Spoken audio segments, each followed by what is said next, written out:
We think of the kitchen as this place of comfort and nourishment, right? It's where we create meals to keep ourselves and our families healthy. But what if the very tools we're using, our pots and pans, are actually working against us? Today, we're diving into non-toxic cookware, especially for those of us who are extra sensitive to chemicals. And that's a really powerful question to ask. I mean, you go to all the trouble of buying fresh, healthy ingredients, you prep your food with so much care, but your cookware might be adding things to your meal that you definitely didn't plan on. So that's exactly what we're going to do. We're going to cut through all the confusing marketing and uncover the real risks. The whole point here is to give you the facts you need to feel confident about the choices you make for your kitchen. So, let's start by digging into those hidden risks. First things first, let's name names. When we say toxic cookware, what are we actually talking about? Who are the main culprits here? Well, the big one you always hear about is PFAS, which people call forever chemicals, and for good reason. This is a huge group of man-made chemicals that make surfaces nonstick and stain-resistant. The trouble is, they just don't break down, not in the environment and not in our bodies. In fact, one study found a type of PFAS in the blood of over 90% of Americans.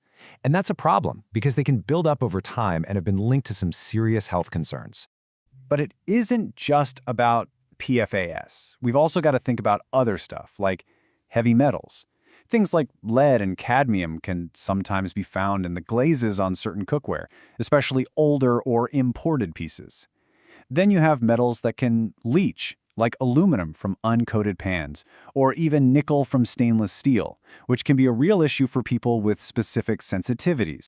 Okay, so how does this stuff actually get from the pan into your dinner?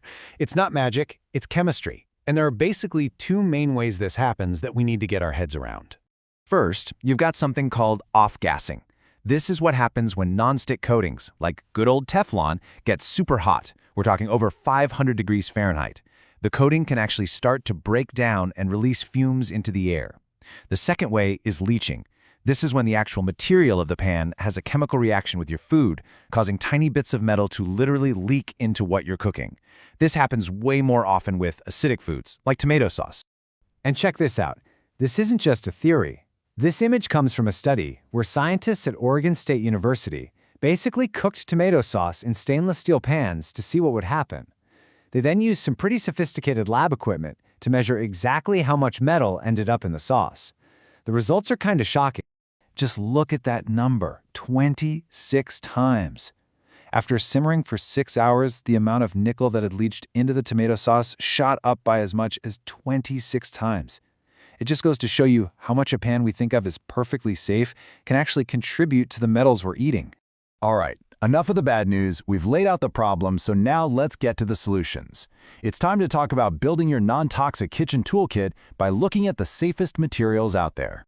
So here are the heavy hitters, the best of the best. You've got cast iron, the timeless classic, stainless steel, the kitchen workhorse, glass, which is about as non-reactive as it gets. And then there's 100% ceramic, which many people consider the gold standard.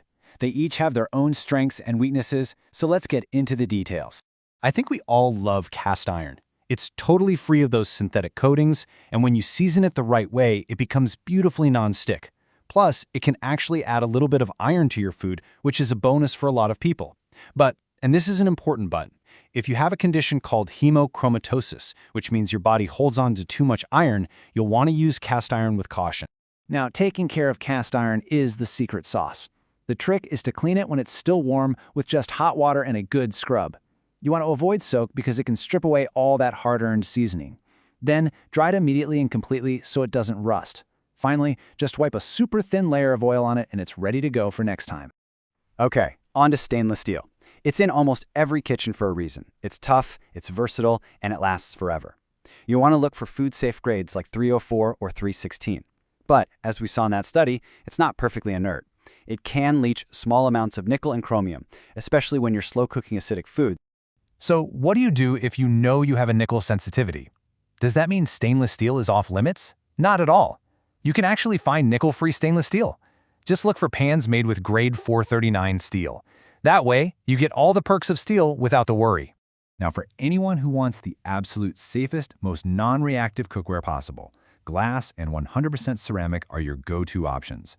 These materials are what we call biologically inert, meaning they just don't react with your food. period. They can be a little more fragile, but for baking, storing leftovers, or cooking those acidic dishes, they are absolutely perfect. All right, so you know which materials you're looking for, but then you get to the store or you're shopping online and you're hit with a wall of buzzwords. How can you tell what's legit and what's just clever marketing or greenwashing? This is a perfect example of what I'm talking about. You'll see PFOA-free slapped on everything. And sure, PFOA is a nasty chemical that's been phased out. But it's just one chemical in that giant PFAS family of thousands. So a pan can be PFOA-free, but still be coated with other, maybe less studied PFS chemicals. What you really want to look for is a label that says PFAS-free or PTFE-free. That's way more meaningful. And what about this label? You've probably seen the California Prop 65 warning, and it can look pretty scary. But it's really important to understand what it is and what it isn't. It's a right-to-know law. It just means a product might expose you to one of over 900 chemicals on California's list. It does not automatically mean the product is dangerous. And this quote really sums it up perfectly. The label tells you there's a potential hazard, but it doesn't tell you what the real-world risk is. Risk is all about how much you're exposed to and how you use the product. So when you see that warning, don't panic, just see it as one more piece of information to help you make a choice. Last but not least, let's talk about care. Because picking the right pan is step one, but how you treat it is just as crucial for keeping your kitchen safe in the long run. So here are a few super simple rules to live by. First, don't use metal utensils. Stick with wood, bamboo, or silicone to avoid scratching the surface. Try to avoid blasting any coated pan with super high heat. And this is the big one. If a pan's coating gets chipped or deeply scratched, you have to stop using it. Seriously, it's time to let it go. That damage can expose the metal core underneath, which is often aluminum, and that's exactly what we're trying to avoid. At the end of the day, what you cook with is a really powerful health decision. By understanding the materials, seeing through the marketing hype, and taking good care of your pans, you're the one in control. You get to be the detective in your own kitchen, making sure it's truly a place of nourishment. And once you have this knowledge, you can't help but start looking around. If you can make your cookware safer, what else can you improve? What's the next small change you can make? It really makes you wonder, what's the next step on your own journey to a less toxic life?